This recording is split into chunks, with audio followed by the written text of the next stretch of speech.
Vedare tinokuchingamidza zvekare kune chimwe chirongwa pano paZim Facebook Secrets and Confessions.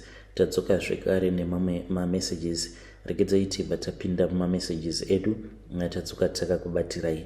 Hanzi makadi zvenyu mukoma, ndinokumbirawo kuti muge muchindiposterawo nyaya yangu makavikawo chitupa changu. Zita rangu ndinoitwa Trevor, not my real name. Uye zvekare ndiri kurarama ndiri kuno kumberi kwemakungwa. Ndatova nemakore anokwana iwo kuita 2.5 years kubva zvandakabvawo kuZim. Ndokubva ndazombogara kuSouth Africa ndikachizouya zvangu kunoko kwandiri kumheri kwemakungwa. Ndichizouya kunoko ndainge ndichifungidzira kuti zvimwe kuda things were going to change, but things never changed, mukoma Nashe. So kuti ndinge ndichizotanga kuita mari, ndakaenda kune imwe n'anga iyo inowanikwawo panapa paYouTube. Ndainge ndichiti zvimwe kuda kutamba ndichingoti kasekuru aka kanoreva nhema. Apo pandakaona mavideos sekuru vacho ivavo vachiti ivo vanoita zvekurombesa. Ndakaenda kuya mukoma Nashe. This was after ndabvawo mukungwavha ndiine kamari kangu kandainge ndiinako, because taipota tichienda kumazoweko tichinochera goridhe. So takati tabata mari mukoma, vamwe ndivo vakaenda vakanotenga dzimotikari, vamwe vakavhura zvimashop zvimagrocery stores. So after that ndipo apo pandakabva ndachizosarudza angu kuti ndinge ndichimboenda kunotaura navo sekuru vaya kuti ndige ndichiona kuti vaikwanisa kundibetsera here, but my heart was full of doubt. Ndakasvika paya mukoma Nashe ndikabva ndaona kuti kune n'anga dzakapfuma muZimbabwe. Painge pakapaka mazimotikari kutobvunza vamwe vainge varipo. Vazhinji vacho vainge vachitoti motikari idzi vamwe vacho vanenge vakabatsirwa navo sekuru ava vanenge vari kumheri kwemakungwa. Saka it's either munhu anobva azotongovatengera motikari iko kumheri kwemakungwa obva atovatumidzira, dzimwe dzacho vanotongonzi endai munotora kugaraji, nekuda kwekuti anenge akabetserwa munhu iyeye. Asi ndikanzi sekuru ava vanodhura mukoma, ndakabva ndazopinda mumatare. Ndakati ndapinda mumatare ndikubva ndazoudzwa kuti ndinge ndichikwanisa kubetserwa kuzonosvika ndazopiwawo chikwambo chekuti chaikwanisa kuzotanga kundiitira mari. Painge pachidiwa mari iyo yainge ichikwana iyo kuita $4,000 mari inenge iri clean money. So ndakambozama kunegotiata navo ndikabva ndati zvino sekuru panapa zvandiine $1,500 madii mandipa chinhu chacho ndomboenda ndonoshanda, then ndozoya nemari inenge yasara, which will be $2.5. Vakaseka zvavo vakati auone kuti hazviite here kuti ndingakupa chinhu chekuti enda unoshandisa uite mari, kana waita mari wozodzoka uchindibhadhara. Things do not work like that. I need clean money from you. Saka pose apo pavainge vachiti vainge vachida mari yakachena kubva kwandiri, zvainge zvisati zvanyatsokupinda mumusoro kuti chii chinombonzi mari yakachena. Why n'anga dzisingadi mari yeurombwa kuti unge uchizopedzisa mubhadharo wako nemari yeurombwa? Anyway, mukoma Nashe ndakabva ndachizovapa 1.5 iya. Vakabva vati tinongokwanisa kutanga process kana wauya nemari yakakwana, kana ukatadza kuuya nemari yakakwana ndinokudzosera 1.5 yako. Mukoma ndakati zvakanaka isekuru, chindipai at least 2 months kuti ndike ndichienda kunongwavha, kana ndikaiwana ndobva ndazodzoka. Vakabva vati 2 months it is too much, zvinenge zvato expire. Vakabva vati ndakunzwira tsitsi muzukuru, chitora mushonga uyu. Vakadaro vachindipa umwe mushonga uyu wavakati ndinofanira kuti ndinge ndichizofamba ndakabayirira kumagadziko kwangu kuya kwatinoita nako tsvina. Kana ndava kuda kuenda kunoita tsvina ndipo pandaitanga ndaubvisa mushonga iwoyo, ndobva ndazouisa pasite, ndobva ndazvibetsera. Kana ndapedza kuzvibetsera ndobva ndaudzorera zvekare. Iye mukoma ndakazotambudzika nekuti few days later ndakachizorohwa neumwe mudumbu mukoma. Ende munongozviziva kuti kana wabatwa nemudumbu wekuti unenge uchingodurura zvinopedzisira zvisisina kana control.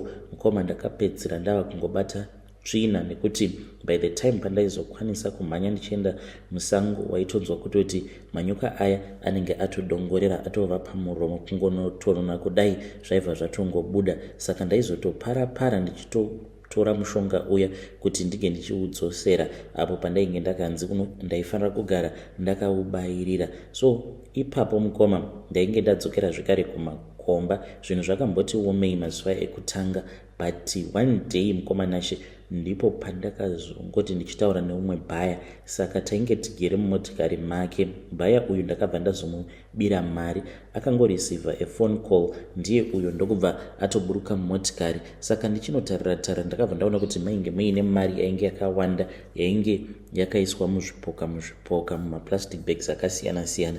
Ndakabva ndatora mari mukoma, ndakaba mari yainge ichikwana iyo kuita $3,000. Mushure mekunge ndaba mari iyaya, iye akangotiwo achipedza kutaura nemunhu wainge achitaura naye pafoni, ndobva ndatoburukawo iye ainge achiti kune kwaainge achida kuenda. Mukoma Nashe sezvandainge ndakaudzwa nawo sekuru vaya kuti ndainge ndichazongoitawo laki rekungowana mari out of nowhere. Ndadaro mukoma ndakabva ndachizodzokera kumba kwavo. Sekuru vaya ndiine mari plus on top ndainge ndavaoneka mari kangu. Vakabva vazondiudza kuti ndaifanira kuti ndinge ndichizoshandisa kamari kamwe kandainge ndasara nako, ndobva ndatsvaka kumwe kunzvimbo kwekuti kunenge kuine runyararo where everyone just mind their own business. Saka ndakazoshandisa kamari kaya kainge kasara, ndokubva ndatsvakawo kaapartment kangu kainge katoripo. Ndakatanga kugara kuya ndokubva ndanyepera vabereki vangu nehama kuti ndainge ndawana basa. Mukoma Nashe ndainyepedzera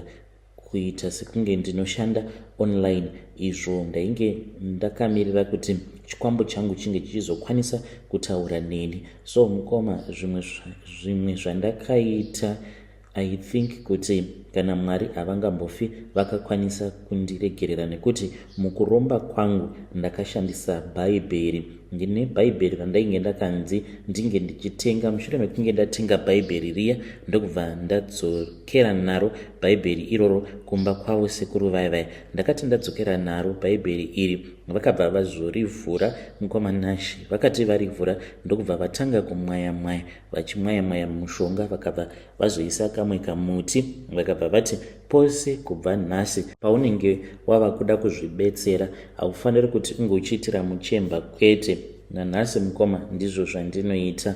Ndinotora bhaibheri rangu riya ndobva ndangovhura ipapo pavhesi in chapter pacho pane chitanda ichocho chakaiswa, ndobva ndatotonona mukoma ndirimo mutoilet, ndobva ndazvibetsera. Mushure mekunge ndapedza kuzvibetsera kudaro, ndinobva ndasiya zvakadaro mukoma. Saka chikwambo chiya chakazoshanduka chikabva chazoita chimwe chigungum ichi mukoma, kutaura kudai chatokura. Ndingangoti chatokura zvekutosvika kuma 1 meters chigungum chacho ichocho.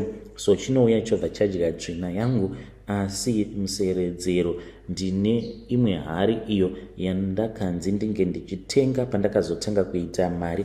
Hari iyi nerimwe zuva mukoma yakangomuka yakazara neropa, kushaya kuziva kuti ropa racho rainge rabva nekupi. Asi nekufamba kwenguva ndipo pandakazokwanisa kunzwisisa kuti ropa rainge razaramo muhari imomo rainge riri ropa rasekuru vangu, hanzvadzi yaamai, because ndainge ndakanzi ndinge ndichinyora mazita evanhu vose vandinofarira. Ndokubva ndanyora zita raamai, zita rasekuru, because ndivo vandakakura vachingondibhadharira maschool fees angu. Ndikanyora zvekare mamwe mazita ehanzvadzi dzangu nevamwewo veukama neshamwari dzangu. Saka nao ndava kutoziva kuti pavanhu vose avo vandakanyora mazita avo vanofanira kuti vange vachizofa one by one. As soon as muhari umo ropa kana rikanzi rinenge rapera, chigungum ichi changu kana kuri kunzi chikapedza kunwa ropa racho rose, chinofanira kutoti chinge chichizodonedza umwe munhu zvekare.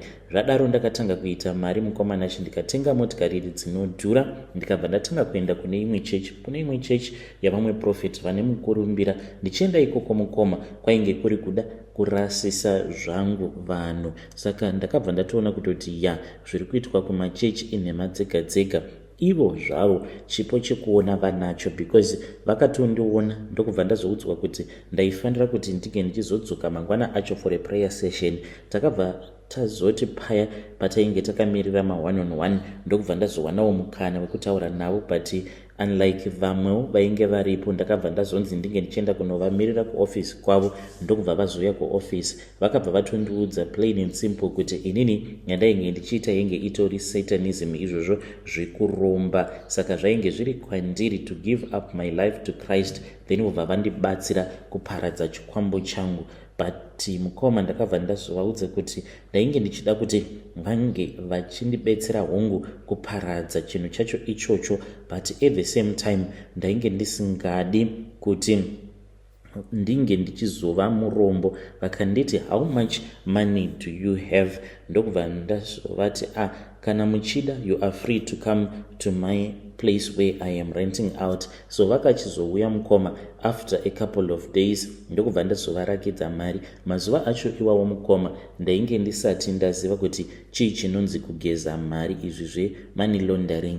Ndaingoti kana chigungu changu ichi kana chikarutsa mari, ndaiva nerimwe zicardbox mukoma randainge ndakanhonga. Rumwewo muvakidzani ainge akatenga a mini deep fridge, saka ndaingotora mari yose iya inenge yarutswa nechigungu changu ndobva ndangonokandamo muzibhokisi iroro mukoma. Zibhokisi iri rakasvika pakuzara nemari ndisingazivi kuti mari yacho ndoishandisei. Ndikabva ndanotenga marefuse bins aya eblack ndokubva ndachitanga kuisa mari yacho imomo. Saka ndaiva nezibhokisi iroro rainge rakazara mari, uye zvekare ndaiva ndiine marefuse bags maviri ainge akazara nemari. Saka pavakaona mari yacho mukoma ndopandakaona kuti money will change anyone.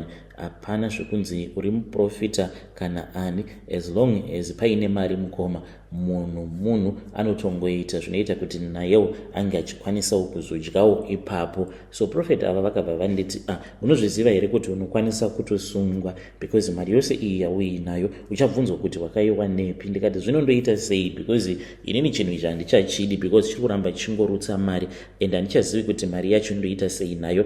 Vakabva vanditi ndinokwanisa kukubetsera kusuka mari iyi. Mukoma Nashi ndipo pandakazotopinzwawo muchigemu chacho ichocho chandakazombomhanya chemoney laundering. Saka pane vamwe vakomana vamwe vanoitawo zvehumoney changer, ndivo vanoshandiswa zvekare kugeza mari. Vamwewo vanoita gold buying, vazhinji vacho ndivo vanoshandiswa kugeza mari. Then kune vamwe vanoenda kuDubai nemamwe maproducts nekutenga zvakaita sana lithium, vana chrome, ndo zvimwe zvatainge tava kuita, nekutenga vana rosemary nekopa ichienda kuSouth Africa. Mukoma ndakabva ndazopinzwawo muchigemu ichocho, ndikabva ndanzi ndaifanira kuti ndinge ndichizotanga kuita zvekutenga motikari ndichitengesa. Saka ndaitenga motikari dziya dzinodhura zvekuti motikari 1 Mukoma Nashi inenge iine rimwe ziprice rekuti no one virtually can afford it. Kungoti avo vanenge vaine maconnections vanenge vachida kusuka dzavo mari ndivo vaizouya vobva vatenga motikari dziya. After that ndikabva ndazonzi ndinge ndichiitawo zvemaproperties. From there on Mukoma ndipo apo pandakabva ndachizomboenda kuSouth Africa ndikanogara kuya kuSouth Africa. ndava kutobetserwa zvekare nevamwewo vemuSouth Africa vatori well connected kune mamwe mapolitician. Tikabva tamhanya chigemu chacho ndikabva ndachizouyawo kunoko kwandiri kumhiri kwemakungwa. Asi ndichizouya kuno kumhiri kwemakungwa kwainge kuri kuzama kutiza chigungu ichi because handidi kuti hama dzangu dzirambe dzichifa, because as far as I can see, because ndinengowo dzekuti ndinopota ndichienda ndichinodongorera muhari muya ndichida kuona kuti zvinhu zvakamira sei. Ropa Mukoma chiri kunwa ropa zviya zvekuti chinoita sekunge chiri pamujawu pamakwikwi ekunwa ropa racho iroro. So as soon as the blood is going to dry up, I know for a fact kuti one amongst my relatives is going to die, and I am not willing to sacrifice anyone again in my family. Ndokusaka ndakazouyawo kuno kukumhiri kwemakungwa. Pandakauya kuno Mukoma ndakamboti garei ndokubva ndatotanga kutoendawo kune imwe church, uye zvekare ndichienderera mberi nekugeza kusuka mari yangu nekupawo mabig donations kuchechi ikoko. But Mukoma Nashi chigungu ichi zvino chakazonditevera. Pachakauya Mukoma musi wandakachiona chakaita tura mafemo chikati ko iwe ko uri kuno, ndanga ndatova nenguva ndichikutsvaka ndisingakuoni. Mukoma Nashe, chigungu ichi chine nguva yekuti chinotorara neni. Kana charara neni kudaro, pandinozomuka mangwana acho makuseni ndinotoona kutoti nhengo yangu inenge yakatsemukira, uye zvekare izvo zvandinoita zvekuti handitendedzwi mhiko dzangu dzekuti hadzinditendedzi kuti ndinge ndichiitira tsvina direct muchemba. Ndinofanira kuti ndinge ndichizvibetsera ndakatonona ndakavhura bhaibheri. It is quite demonic and satanic, the things that I am doing. I do not want to do that anymore. Please mukaposta nyaya yangu ndiziviseiwo, ndichange ndichizotevererawo ndiri mucomment section. Slowly but surely I want to give my life to Christ, even though ndiri munhu anoendawo kuchurch, but zvingoriwo zvezvo zvekuti ndinoenda kumachurch awo andinoziva kuti they are material churches vanokoshesa mari. As long as uine mari unobva watopiwa chigaro. Like kutaura kudai somukoma, nditori nechinzvimbo muchechi chandakatongopiwa out of nowhere, simply because ndiri munhu anooffer my huge donations kuchurch, but I want to give my life to Christ. Handizivi kuti Mwari vanokwanisa kundiregerera here nezvose izvo zvandinoita mhiko dzangu dzekuti ndinoitira tsvina pabhaibheri nekuuraya kwandakaita sekuru vangu. Mwari vanokwanisa kundiregererawo here? Mukoma, kana mukaposta nyaya yangu ndiziviseiwo. Ndini Trevor, ndokurarama ndiri kunoku kumhiri kwemakungwa. I will be following through in the comment section. Vedare ndo message iyo yandakatumidzirwa ichibva kuna mukoma vedu avo. Zvakangooma hazvo vedu we. So ivo vari kuti, mukoma, when I get the chance ndikuda kukunyorerai ndichikuudzai zvose zvinoitwa pamoney laundering, vanhu vanenge vachirwa money laundering dzavo muZimbabwe, zvandakaona uye zvekare zvatainge tichiitawo. Pakaipa. So iyoyo confession tichatongoiposta kumembership zone, sezvandakakuudzai kuti kune vamwe vanhu vanouya nemaconfessions avo vachiti inini confession yangu ndinotya kungoisa papublic, saka uko kumembership zone ndokwana ndichazoiisa iyoyo. So let us meet again in the following episode.